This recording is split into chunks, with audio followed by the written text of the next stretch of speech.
Alright guys, welcome back to another episode of this Sim Dynasty Preseason 2016. Taking a look at the redshirt players so you can see who I redshirt and why. Our team's okay. I got a lot of juniors and a lot of seniors, and that's going to hurt. Quarterback wise, didn't have to redshirt anybody because I have all freshmen. That's going to be brutal when it comes to the depth chart. I'll explain that here in a little bit. I went ahead and got this freshman done because he's not playing this year. I'm going to keep Washington because Jones is straight garbage. And I need a fullback to actually do something. Receiver-wise, I redshirt anybody that I could. Because I got 3 seniors and a junior this year. And these guys aren't going to play much anyways. Stamos, as I call him, was a guy I just recruited. I think Barr might have played last year. Maybe transferred in. I don't remember. But I'm going to go ahead and redshirt him and hold on to him for a couple of years.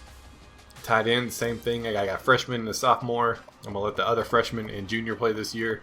Because this guy's going to play for sure next year.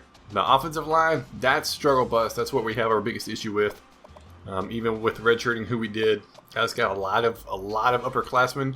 I need all the help I can get recruiting wise this year because we are in a world of hurt when it comes to some of these guys. So when we show the case of recruiting, that's what that's going to be full of. I went ahead and redshirt my best end because I have a senior at 78.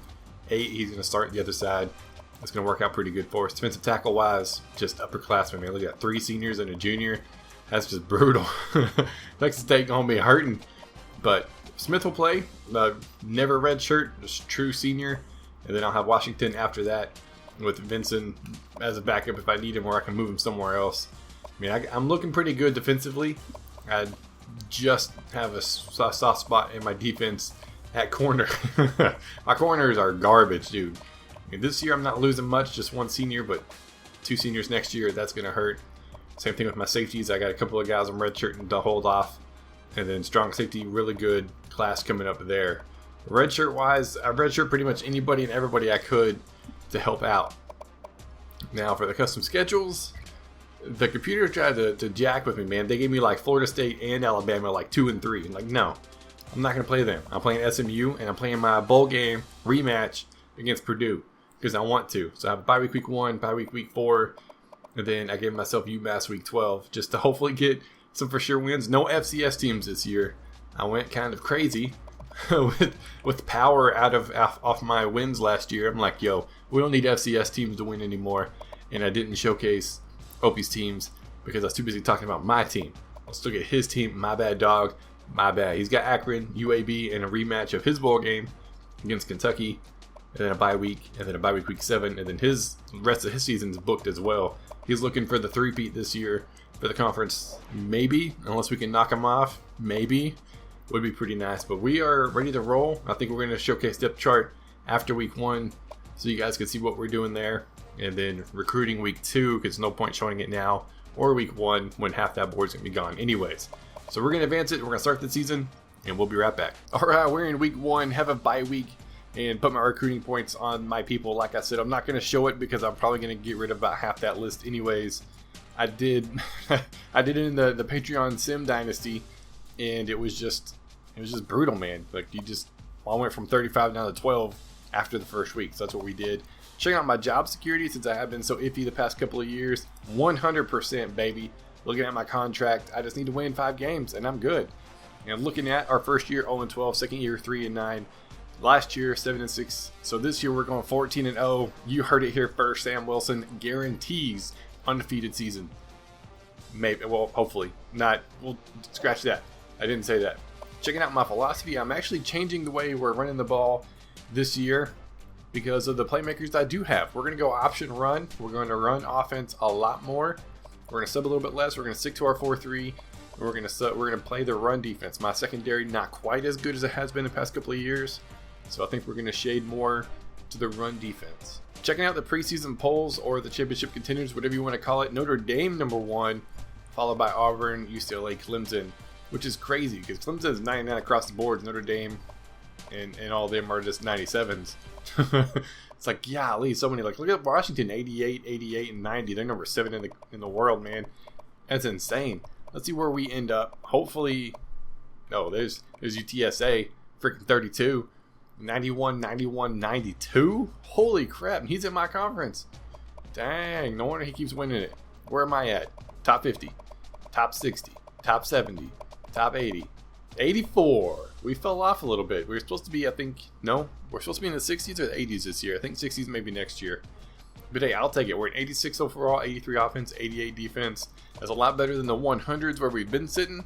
So I'm okay with that. Conference outlook, we're projected third in conference. Maybe this year can be our year. We can play for the conference title against UTSA. Dude's projected to win his side and projected to win the conference. We're projected to be behind Rice of all teams. They're a 1-star, man. We're a 2-star. Get on our level, Texas State. Get on the level that I think as a coach we should be. I mean, we're not UTSA's level 4 stars, but hey, we'll take it. Checking out the Heisman Watch, who's projected to win it. You got quarterback for Clemson, Notre Dame, halfback for Oklahoma, and then Georgia and West Virginia. Wow, Big 12 tearing it up. All right, taking a look at the preseason All-Americans, I have nobody All-NCAA first or second team. Boosie, their halfback. This is going to be the senior stud this year. First team All-Conference USA. Then we got London, middle linebacker, and Hooper doing work. Checking out second team. We got Williams, all right, center. Good job on you. Good on you. And that's the only. We have 4 people All-Conference. That's what I'm talking about. Now for the Magic. This is where I was at a huge dilemma. And myself and people were talking about this. Quarterback. I went with Wesley over Hall. Hall's 6'5", Wesley 6'2". Hall's actually a little bit quicker. But and a little bit better awareness, and also I still don't know why I went with Wesley. But I mean, look at this: break tackles, the 80, 76 trucking, decent elusiveness, stiff arms good, spin moves good, juke moves good, carrying is great. He can catch the ball. I mean, I can even split him out to be a receiver. He's pretty good. His throw power is 86, his throw accuracy is 84. It's a little bit less and a little bit better. So we'll see after the first couple of weeks. We are going a little bit more run heavy. The way my running backs and my quarterbacks are built, they're all scramblers.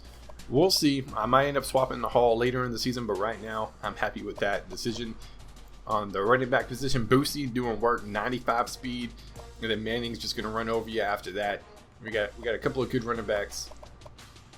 Fullbacks, you might as well just forget about that position because I have 2 really crappy players. Receivers are okay. They're not great. They're fast. I mean, they're really fast. At least my top 3, but I think we're going to try to run the ball a little bit more this year. I'm going to check it out. The rest of the lineup, my tight end, Higdon, freshman, 78 overall. Dude's going to be good. My offensive line's decent. I would like better, but I have a lot of seniors this year, and that's going to be our focal point recruiting-wise, week 1 through week 15.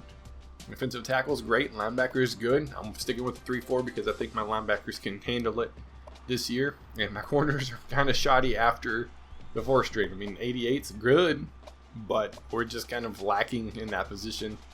Safeties are decent. I'm just not confident in my ability to stop the pass this year, but we'll see. That's it for us right now. We're going to advance it into week 2, and we'll be right back. All right, we're back week 2 now. We finished week 1, and somehow my defensive coordinator leveled up, so thanks, dude, on your bye week. You're doing work, and I appreciate that. We have SMU this week. We're not going to look at that yet, or our recruiting. We're going to wait. I'm going to make you wait because I want to. Let's go ahead and level up our defensive coordinator. I get 1 point. What do we want? We already have shutdown, good man coverage, good zone. I actually want block shedding. I think that's going to help out more for us defensively, and we're going to do that. David Reeves, you're welcome. And since I forgot to do this last time, checking out the championship contenders, we're 82 this year, 43 next year, 24 2018, and number 4 2019. We're going to have a pretty stacked team, hopefully. All right, taking a look at our recruiting board, we are kind of in a world of hurt. I have my board set up. I went from 35 down to 12. Yet again, I do this like in every dynasty. It's really weird. But I have it set up the way I usually do, where the higher I am up on the board, the higher up they are. So if I'm number 2, and instead, I'm going to fight my way up. And then after that, it goes by percentages locked. So that's why some of these guys are a little bit different. Now this dude, some of these guys, I dropped a lot of points last week, even though I had like 200 points. So anybody that's not a minus or more than minus 500, I went ahead and put points on them because maybe I could try to sneak in and grab them later on in the year. I mean, if we could keep fighting, get a couple of visits, we'll be fine. Went ahead and offered scholarships and all that. That's ran out of points for these other 3 dudes. So hopefully they don't drop too far because we need you. We need all of you guys. We play SMU this week. Hopefully we come out and get a win. Kirk does not think we could beat the Mustangs.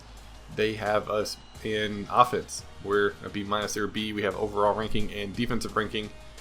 And they're pretty good against the defense. No, pretty good against the run, which is what we're hoping to specialize in this year. Not very good against the pass, and they run the ball fairly decent.